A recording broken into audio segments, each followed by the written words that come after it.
అమ్మగారు ఏమనేవారమ్మా ఆ రోజుల్లో? అంటే ఇంతటి ఒక లెజెండ్కి భార్య అవ్వడం, అలాగే ఒక పరిశ్రమ ఇలా చూడడం అనేది ఇంటి పట్టున ఉన్నా కూడా కొద్ది గొప్ప హంగులు అవన్నీ చూసుంటారు కదా, ఏమనేవారు అమ్మగారు? సెలబ్రిటీ స్టేటస్ అంతా చూసారు ఆవిడ. కానీ ఇంట్లో మాత్రం అమ్మే ఇన్ఛార్జ్ కదా ఇంటికి. అవును, ఎక్కువగా బయటికి వెళ్ళే వాళ్ళు కాదు. ప్రీవ్యూస్ వేస్తే మాత్రం ఫ్యామిలీ అంతా వెళ్ళేవాళ్ళం. అసలు సినిమాకి టికెట్ కొనుక్కుని వెళ్తారని కూడా అప్పుడు తెలీదు. అంటే మీకు అన్ని ఫ్రీయా మీకు? లేదు అసలు ప్రివ్యూసే. నాన్నగారు అన్నిట్లో పాడేవాళ్ళు, అందులో వేసిన వాళ్ళందరికీ ప్రివ్యూ వేస్తారు. అందులోనూ రామారావు గారి ఫ్యామిలీ పెద్దది, మా ఇంట్లోనూ మేము 5గురం. కొంచెం కష్టం అని వాళ్ళు ఏం చేసేవాళ్ళు అంటే వాళ్ళ ఫ్యామిలీకి మా ఫ్యామిలీకి సెపరేట్గా షో వేసేవాళ్ళు. మేమందరం వెళ్ళి చూసేవాళ్ళం అన్నమాట. బాగుండేది. మాస్టర్కి ఎవరు చాలా దగ్గర మిత్రులు పరిశ్రమలో? దగ్గర మిత్రులు అంటే అందరితోనూ చాలా ఫ్రెండ్లీగానే ఉండేవాళ్ళు. రెగ్యులర్గా మా ఇంటికి వచ్చేది పామర్తి మాయ అంటాం. అందరినీ మాయ, సత్యం బాబాయ్, నేను మాధవపెద్ది సత్యం గారిని సత్యం బాబాయ్ అని అంటే చుట్టాలనుకునే వాళ్ళం మేము. అంటే అలా వరుసలు కలిపి పిలవడంతో అలా అనిపించింది. వాళ్ళు కూడా ఏమే అమ్మాయి అంటూ అమ్మ దగ్గరకు వచ్చి మాట్లాడుతూ ఉంటే అదే అనుకుంటాం కదా. కొంచెం పెద్ద అయ్యాక కానీ వాళ్ళు ఆల్ ఫ్రెండ్స్ అని తెలియదు నాకు. మాలతి చందూరు, ఆవిడ మాలత్తయ్య అని పిలిచేవాళ్ళం. మాలత్తయ్య వాళ్ళ ఇంటికి ఎవ్రీ సండే వెళ్ళేవాళ్ళం. వాళ్ళ బీచ్ దగ్గర వాళ్ళ ఇల్లు. సో వాళ్ళ ఇంటికి వెళ్ళేవాళ్ళం. బీచ్కి వెళ్ళడం అన్నది మమ్మల్ని బీచ్లో దింపేసి వాళ్ళేమో మాలతి చందూరు గారి ఇంటికి వెళ్ళి ఉండేవాళ్ళు కబుర్లు చెప్పుకుంటూ. మా చందూరు గారు, అమ్మ, నాన్నగారు, వీళ్ళు. శారద గారిని మాలతి చందూరు గారి సిస్టర్, ఒక ఆవిడ ఎల్డర్ సిస్టర్.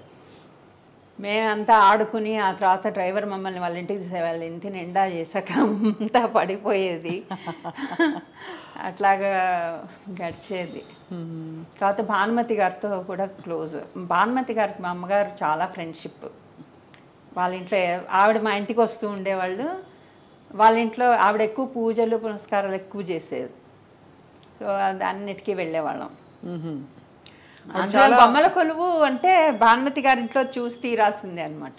అంత అందంగా పెట్టేవారు, చాలా బాగా పెట్టేవాళ్ళు. అది మొత్తం ఒక హాల్లో సగం పెట్టి, అంటే వాళ్ళ దగ్గర టెక్నీషియన్స్ కూడా ఉంటారు కదా. సో వాళ్ళతోటి రోడ్లు, లైటింగ్, పల్లెటూరు, అది ఎల్ఐసి బిల్డింగ్ మెడ్రాస్లో, అది అన్నీ రెప్లికాస్ ఉండేవి. చాలా బాగా చేసేవాళ్ళు ఆవిడ. సంగీతం నేర్చుకుంటున్నప్పుడు ఇంత లెజెండ్ ఇంట్లో ఉన్నప్పుడు సహజంగానే మనం ఒకసారి నాన్నగారికి వాయించి వినిపిద్దాం, ఆయన మెప్పు పొందుదాం, లేదు ఒకసారి పాట పాడి వినిపిద్దామని మీ అక్క చెల్లెళ్ళు అన్నదమ్ములందరికీ ఉంటుంది. అలా ఎప్పుడు అనిపించలేదండి. అదేంటో తెలియదు, నాన్నగారు వింటూనే ఉండేవాళ్ళు. ఏమన్నా బాగుంది, అద్భుతంగా అని ఇప్పుడు శంకరశాస్త్రి గారి ఇంట్లో మనం ఊహించుకుంటాం కదా, అలా ఉండేదా వాతావరణం? లేదు, చాలా అలాగే ఉండేది. మాయ, విశ్వమాయ కొంచెం కొంచెం అవన్నీ టచ్ చేశాడు. అవునా?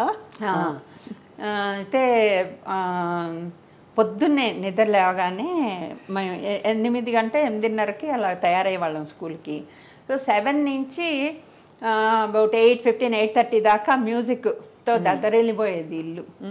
వెనకాతల అవుట్ హౌస్లో ఉండేవాళ్ళు సంగీతరావు గారు. పొద్దున్నే లేచి వెళ్ళిపోయేవాళ్ళం. వెళ్ళిపోయి అక్కడ వీణ వాయిస్తూ వాళ్ళ అమ్మాయి పద్మ పాట. అవును. తర్వాత మేము వీణ, మా చెల్లెల పాట, వీటితో హోరుగా ఉండేది. చాలా బాగుండేది. మార్నింగ్ 8:30 వరకు మ్యూజిక్. ఆ తర్వాత సురేఖ ఉంది కదా, చిరంజీవి గారి వైఫ్, తను కూడా వచ్చేది వీణ నేర్చుకోవడానికి. ఓహో, వీణ నేర్చుకున్నారా? తను కూడా వచ్చింది, అక్క వచ్చింది.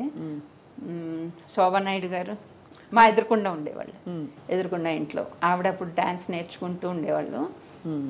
అలాగా వచ్చి ఆ ఇల్లు చాలా గొప్ప ఇల్లు. ఇప్పుడు ఆ ఇంట్లో ఎవరన్నా ఉంటున్నారా? లేదండి, అది తీసేశారు. అది అబౌట్ 95, 96లో అది మొత్తం కమర్షియల్ అయిపోయింది ఏరియా.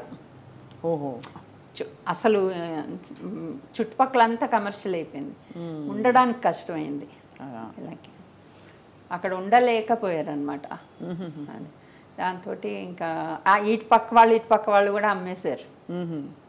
ఇంకా మధ్యలో వీళ్ళు ఒక్కళ్ళే ఉండిపోయి ఇంకా వాళ్ళు కూడా అమ్మేసి అక్కడే కొనుక్కున్నారు.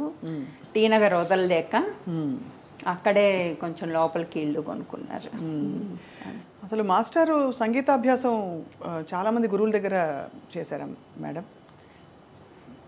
చాలామంది పట్టాయన సీతారామ శాస్త్రి గారే కదా, ఆయన దగ్గరికే వెళ్ళారు, ఆయన దగ్గరే నేర్చుకున్నారు. అక్కడి నుంచి వచ్చి సాధన అక్కడ అంటే ఎందుకంటే సుశీలమ్మ ఒక మాట మొన్న ఇటీవల ఇంటర్వ్యూలోనే అన్నారు, ఘంటసాల మాస్టారి గొంతు లడ్డూలాగా అంత గంభీరంగా అసలు మధురంగా రౌండ్ వాయిస్, చాలా ఆ వాయిస్ కల్చర్ ఎలా అలవర్చుకున్నారని. ఎందుకంటే ఆ తర్వాత అలాంటి గొంతులు రాలేదు మనకు, అన్ని మాడ్యులేషన్ ఒకలాగా ఎక్స్ప్రెషన్స్ ఇచ్చే గొంతులు వచ్చాయి, కానీ అంతటి బరువైన భావం పలికించే గొంతులు అది గాడ్స్ గిఫ్ట్ అంతే, వన్ అండ్ ఓన్లీ. అవును, ఇంకా మనం ప్రయత్నం కూడా చేయకూడదు. అంటే అలా పాడాలని చాలా మంది ప్రయత్నిస్తారు, వారు పాడేటప్పుడే చెప్తారు, చాలా వినయంగా చెప్తారు ఈ మాటని.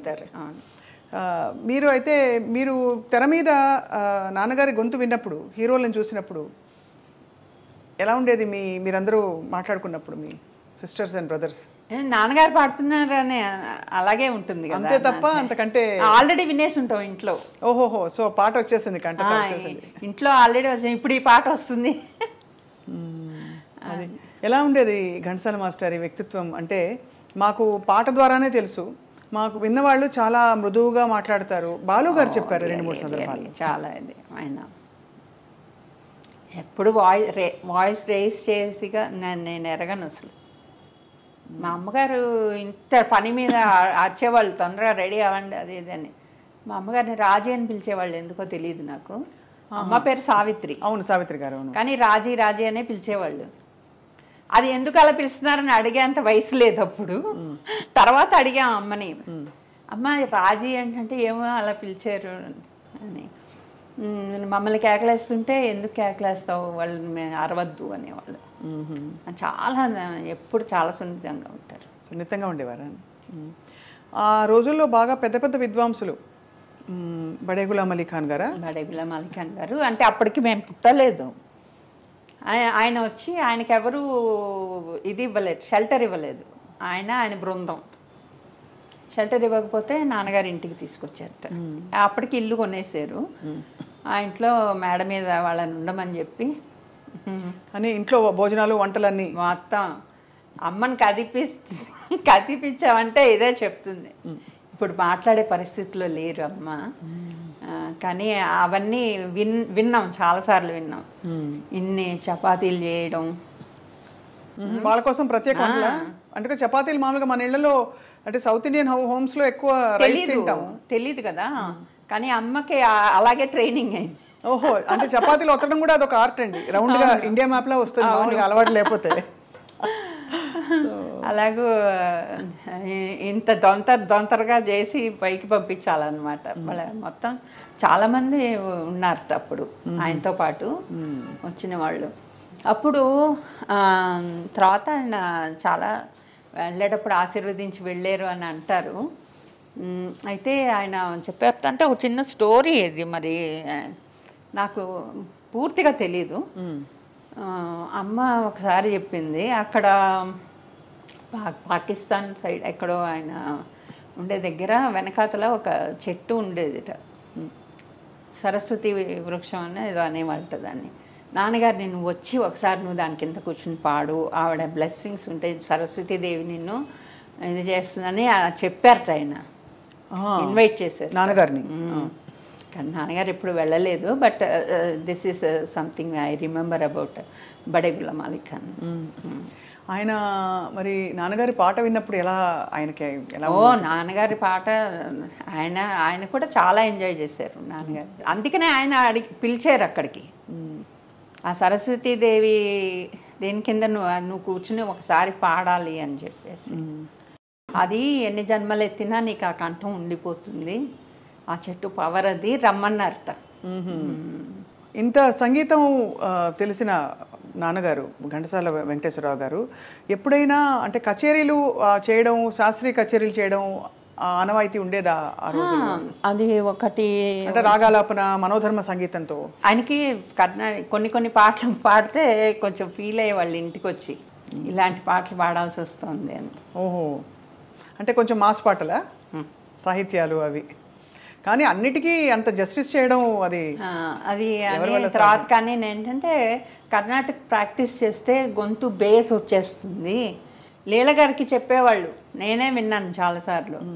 కర్ణాటక కచేరీలు చేసేవాళ్ళు ఆవిడ, నువ్వు చెయ్యొద్దు, బేస్ ఎక్కువైపోతుంది, లలిత సంగీతానికి పనికిరాదు, సినిమా మ్యూజిక్కి పనికిరాదు, నువ్వు ఎక్కువగా కర్ణాటక ప్రాక్టీస్ చేయకు అని చెప్పడం నేను విన్నాను.